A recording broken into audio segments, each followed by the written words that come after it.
Graça e paz, irmãos. É sempre bom retornar a essa região, porque esse pedacinho de terra fez parte da minha vida, bem na minha juventude. Aos 19 anos, eu tomei posse no Banco do Brasil de Nova Canaã. Estou vendo um grupo ali de irmãs de Nova Canaã, e trabalhei ali na agência do Banco do Brasil. Depois fui transferida para Itabuna. E apesar do pouco tempo que eu fiquei em Nova Canaã, hoje eu tenho pessoas ali que eu considero parentes. Eu considero como pessoas da minha família. E é uma igreja que eu amo muito, a PIB de Nova Canaã. Cheguei ali na época do pastor Gessé Pereira ainda. E a igreja ficou sem o pastor Gessé, porque depois ele foi para Vitória da Conquista, e nós ficamos 6 meses sem o pastor Gessé. Poucos meses depois que eu havia chegado ali. E juntamente com Patrícia Oliveira, que hoje já está com o pai, foi uma grande amiga, e o João Pedro, que ainda continua vice-moderador da igreja. Ele já era o vice-presidente da igreja naquela época. E essa semana eu encaminhei para o Jornal Batista uma homenagem a João Pedro. Fiz um texto curtinho e pedi ao irmão Aurélio Macedo que encaminhasse para o Jornal Batista. Eu quero fazer essa homenagem a João Pedro enquanto ele está vivo, aos 91 anos, 44 anos, vice-moderador da primeira igreja batista de Nova Canaã. 44 anos ininterruptos. E sempre uma bênção, um exemplo a ser seguido. E nessa noite, nós vamos pensar um pouco sobre o tema das mulheres cristãs em missão destemidas. Mas o que seria uma mulher no século 21 destemida? O que vocês acham? Que nos nossos dias, o que seria uma mulher cristã destemida? O que você acha, Camila? Camila diz que é uma mulher corajosa. E realmente esse termo destemido ou destemor indica uma pessoa que não tem medo, uma pessoa de coragem. E eu acredito que nos nossos dias uma mulher cristã destemida, uma mulher cristã corajosa, ela precisa ter algumas características ou algumas posturas. E eu quero pensar nesse final de semana com os irmãos a respeito do que é ser uma mulher cristã em missão destemida nos nossos dias. Então eu pensei em alguns temas. O primeiro de hoje é que, para ser uma mulher cristã destemida, mesmo no século 21, é uma mulher que ama a palavra de Deus. Que é algo que não pode faltar na vida de uma mulher cristã. E principalmente se ela for destemida, pelo que ela vai enfrentar. Então, primeiro, ela precisa amar a palavra de Deus. Eu penso, pastor, e pastores, me parece que temos alguns pastores aí. Pastor Eli, me apresentaram um outro pastor há pouco, e eu soube que tem alguns pastores aqui na igreja. Eu penso que é um grande desafio nos nossos dias, no meio evangélico, os cristãos lerem a Bíblia. com tanto entretenimento, com tantas redes sociais, com tantos vídeos, com tantas facilidades. E a gente gasta muito tempo em outras coisas, em outras atividades, e nos dedicamos muito pouco tempo na leitura da palavra de Deus. Eu não vou falar nem em estudo, em estudar a Bíblia, eu vou falar em ler. A importância de ler a palavra de Deus. E para aquelas pessoas que dizem assim, ai, quem não sabe ler? Mas ouve. Vem para a igreja ouvir, vem para a escola bíblica, vai para o pequeno grupo, ou grupo familiar, ou PGM. Depende da estratégia que sua igreja usa. Então, é muito importante que leiamos a palavra de Deus. E eu gostaria de compartilhar, nesse momento, Lucas capítulo 2, versículos 41, 42, depois o 47, 46 e 47. A minha versão é a corrigida. Lucas 2, 41 diz assim: Ora, todos os anos iam seus pais a Jerusalém à festa da Páscoa. E tendo eles já 12 anos, subiram a Jerusalém, segundo o costume do dia da festa. 46. E aconteceu que, passados 3 dias, o acharam no templo. Onde acharam Jesus? No templo. Então, o lugar do crente é no templo. Não é em casa, não é, Camila? É no templo. Assentado no meio dos doutores, ouvindo-os e interrogando-os. E todos os que o ouviam admiravam a sua inteligência e respostas. Então, estamos vendo aqui um menino, um adolescente de 12 anos, no templo, interrogando os doutores da lei e respondendo também. E aqueles homens da lei admirando as respostas daquele adolescente de 12 anos que conhecia a palavra de Deus. Mas e qual era a Bíblia que Jesus lia? Qual era a Bíblia que Jesus lia? A nossa. O Velho Testamento. Já existia naquela época. Inclusive, existia também uma versão em grego, chamada a Septuaginta.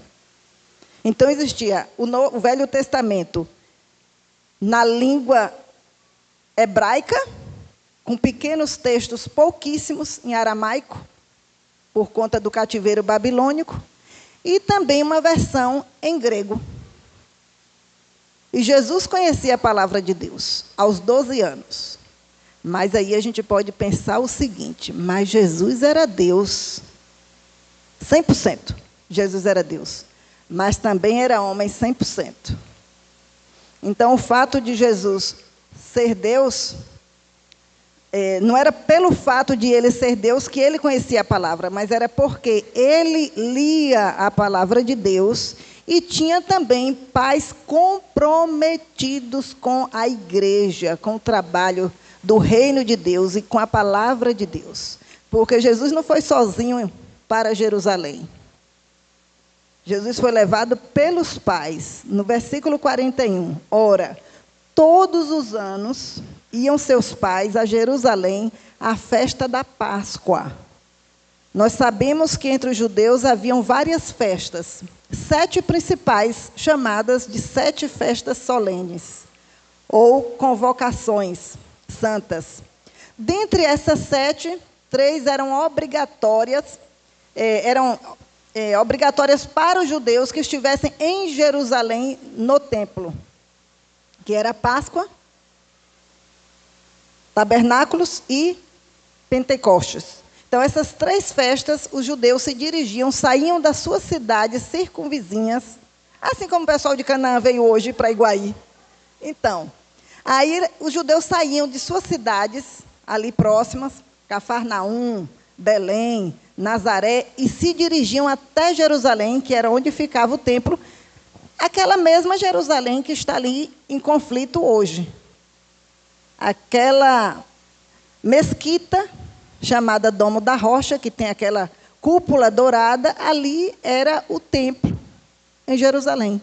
Jesus frequentou aquele templo nos dias de Herodes.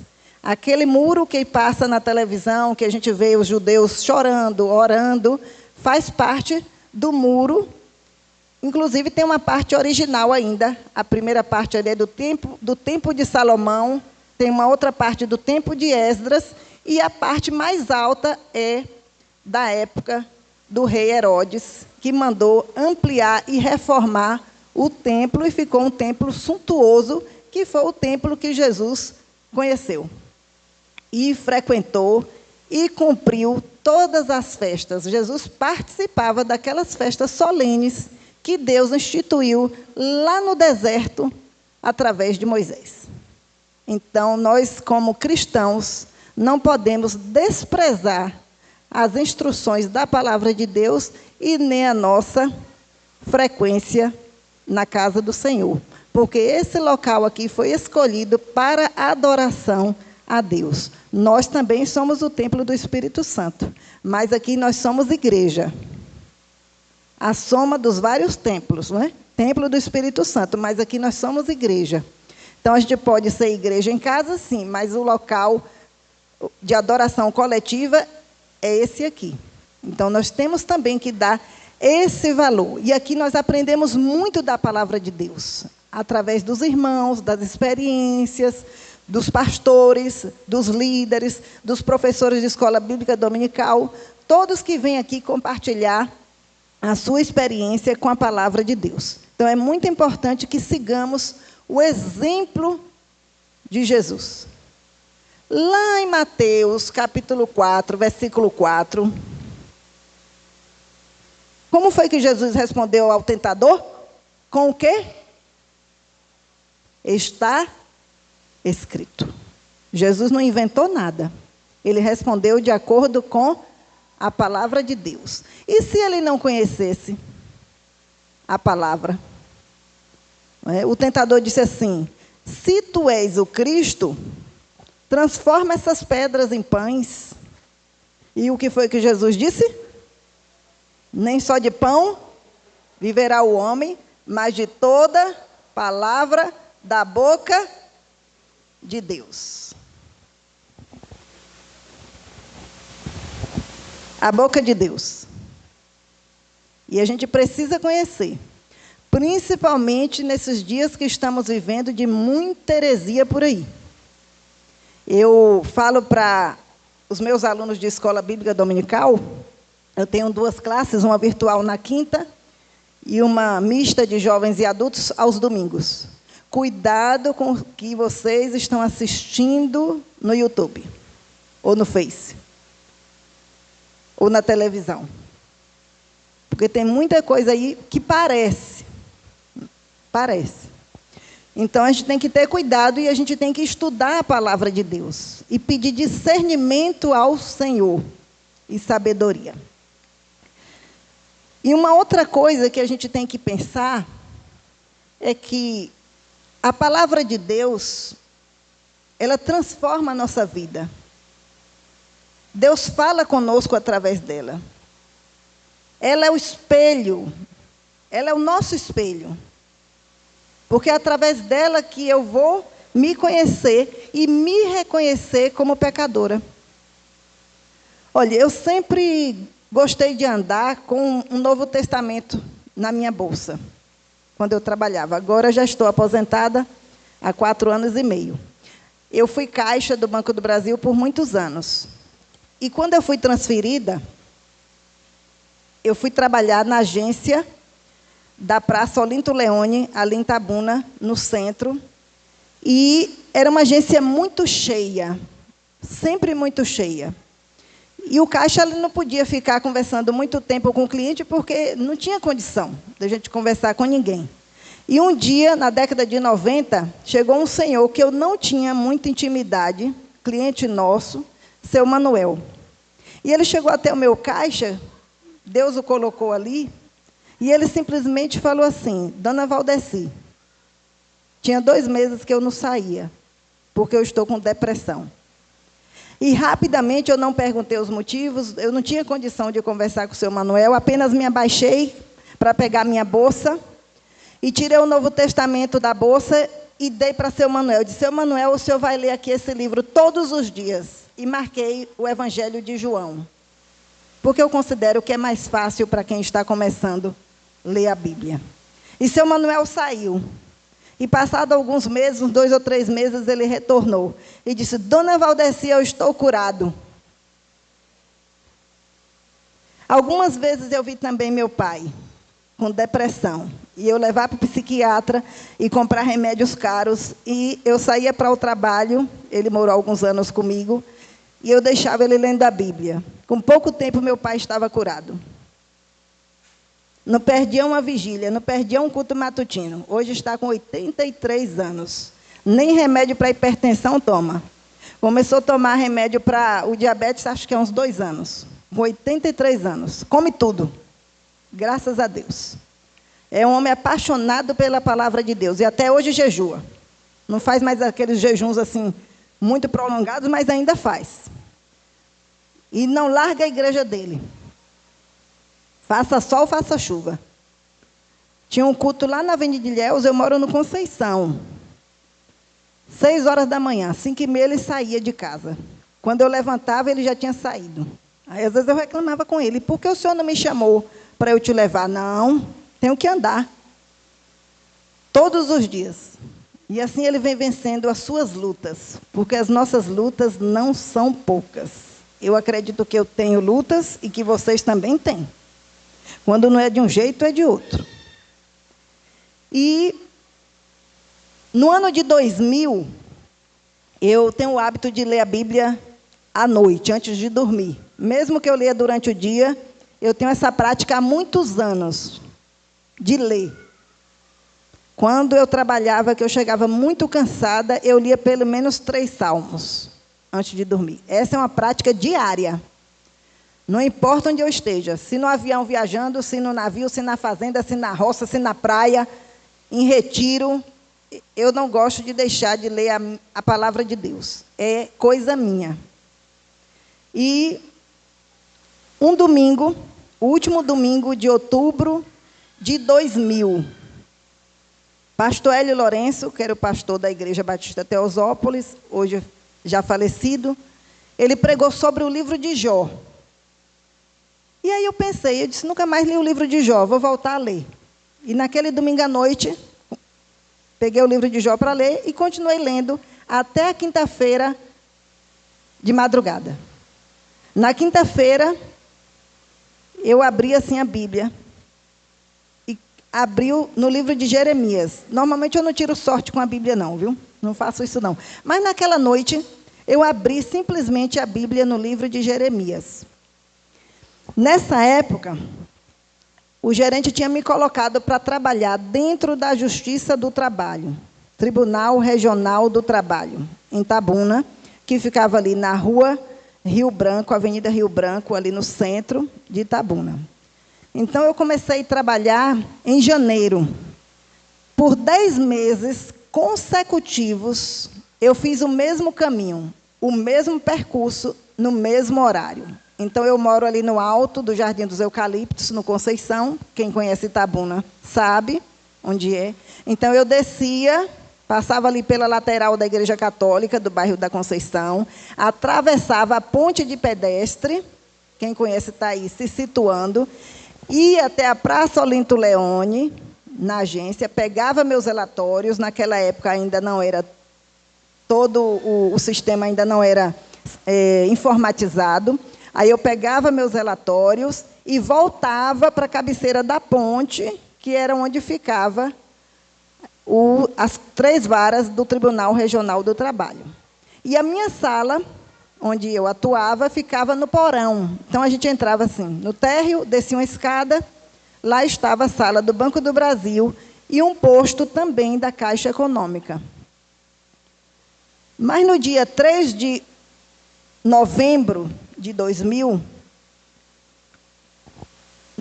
Na madrugada eu li o livro, na madrugada de quinta para sexta, eu li o capítulo 15 e o capítulo 16 de Jeremias, que não são capítulos pequenos. O livro de Jeremias, todos os capítulos são grandes. E reli os últimos versículos. Naquele dia eu fiquei assim, sabe aqueles dias que a gente não sabe o que vai fazer? E eu levantei, tranquei o portão da sala e fiquei olhando para o carro. E pensei em levar o carro para lavar. Só que o lava-jato que lavava, o pessoal que lavava meu carro, ficava no bairro Santo Antônio. Era um amigo nosso.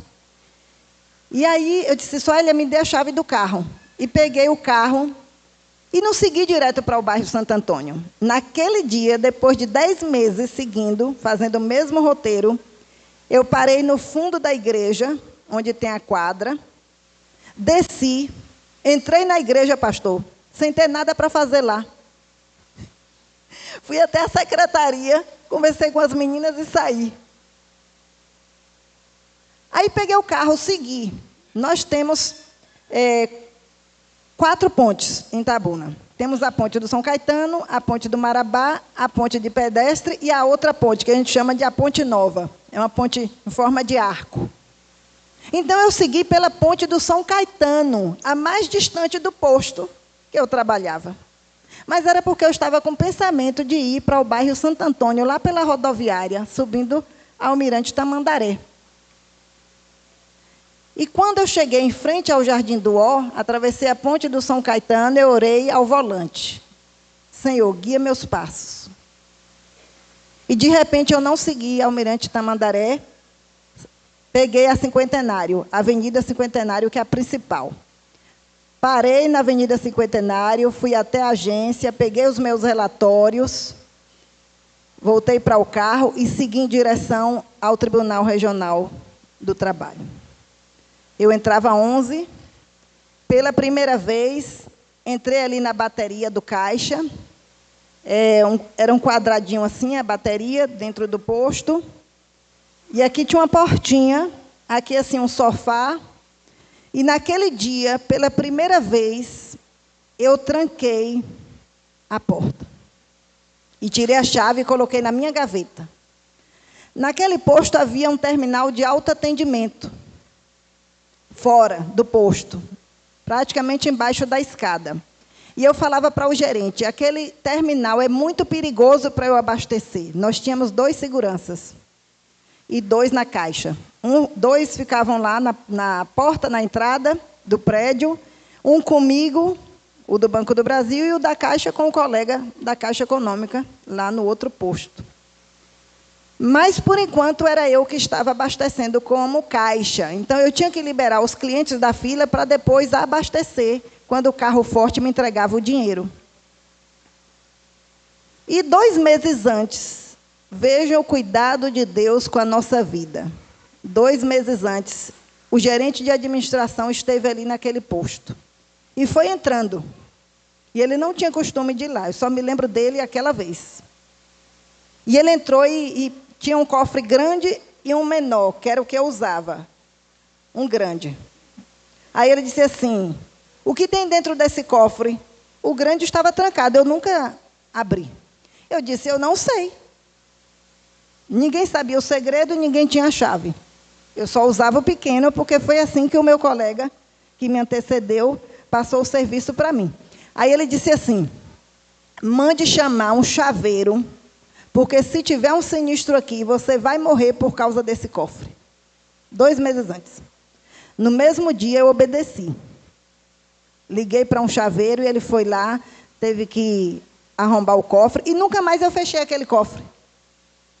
Eu não usava, não me interessava, só tinha uns papéis velhos lá e deixei lá, só com a porta encostada. Usava só o pequeno. E às vezes eu abria o cofre pequeno e deixava também só encostado. Como ninguém entrava lá, eu raramente trancava, porque o segredo me dava muito trabalho. Aquele vem 0, 13, não sei o quê, aqueles cofres, aquelas senhas.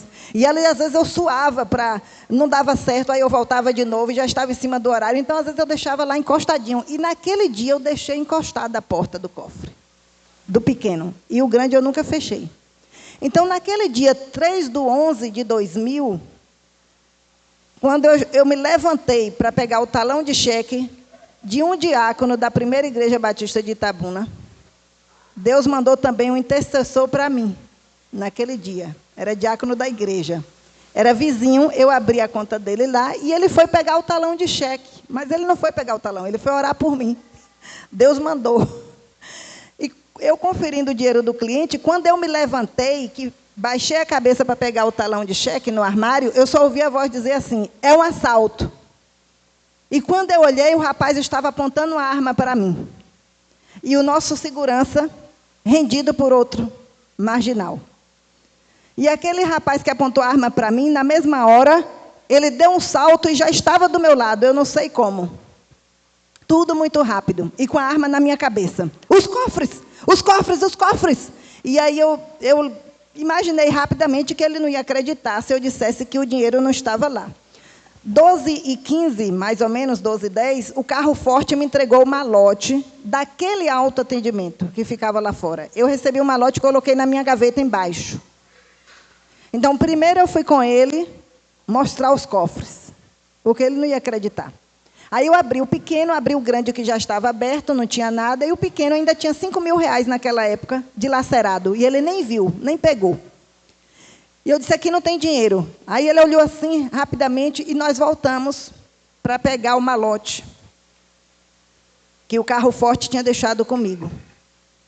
E enquanto eu pegava o dinheiro e colocava na sacola dele, um outro marginal que estava no corredor, o nosso segurança não viu que eles tinham entrado, o da portaria. Porque no mesmo horário, ele tinha entrado numa salinha onde eles guardavam as marmitas. E ali o marginal o abordou pelas costas, puxando a arma dele. Só que a arma ficava presa com um botãozinho na capa. E aí ele achou que o segurança estava resistindo. O fato é que ele, enquanto eu colocava o dinheiro na sacola do outro, ele entrou com aquele senhor, empurrou pela porta, a porta quebrou a dobradiça, a porta de vidro, e com a arma na cabeça do nosso segurança. Um já estava rendido e o outro marginal entrou com o segundo segurança com a arma na cabeça. E o que estava comigo, assim, nessa distância mais ou menos, aqui, o que estava comigo, a arma na minha cabeça, disse para ele assim, mate ele! E eu disse, não mate em nome de Jesus. E ele gritou pela segunda vez, mate ele, mate ele! E eu dizia, não mate em nome de Jesus. E pela terceira vez ele disse, mate ele! E eu dizia para o rapaz, sem nem olhar para a arma que estava na minha cabeça, eu disse, não mate em nome de Jesus. E graças a Deus, aquele rapaz não atirou. Deu uma coronhada, quebrou a cabeça do nosso segurança, o sangue espirrou, e eles saíram correndo e levaram o nosso outro segurança como refém. E ali, então, eu telefonei para a agência para avisar daquele sinistro e comecei a tremer. Logo depois, eu tremia toda, porque eu pensava que eles iam matar Chico, que é o Francisco. Mas, graças a Deus, eles não mataram o Chico. Eles deixaram uma certa distância do prédio, liberaram o Chico e fugiram com o dinheiro. E fui para o complexo policial naquela tarde, com o diretor do nosso núcleo jurídico, fazer a ocorrência. E lá eu me lembrei que Deus tinha me dado uma palavra de livramento. E depois eu voltei até a igreja com meu marido, e eu disse, meninas, me dê uma Bíblia aí.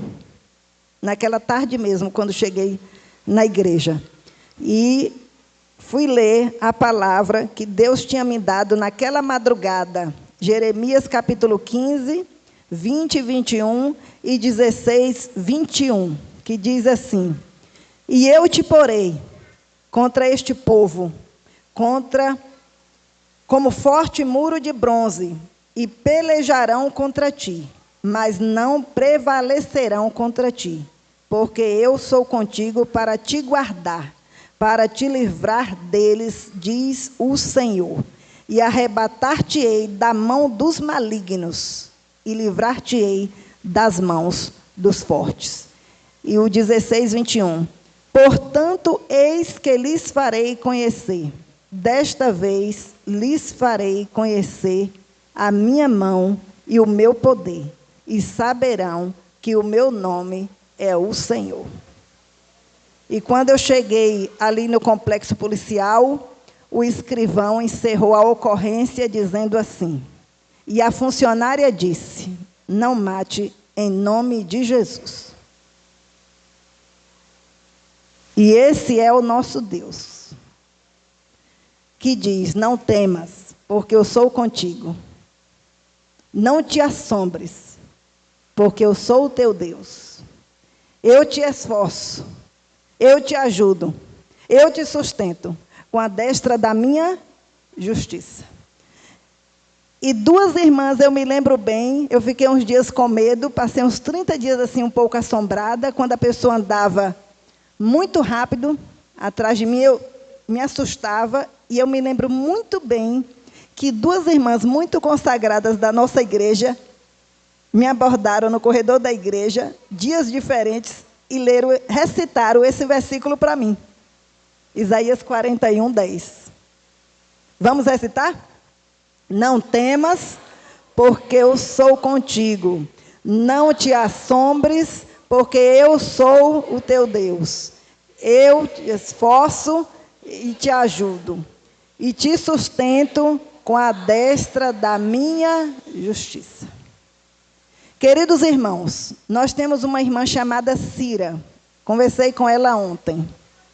Cira ficou 4 meses trancada em um quarto. Uma missionária foi visitá-la e ela não queria ver ninguém. A missionária começou a jejuar para que fosse recebida por ela.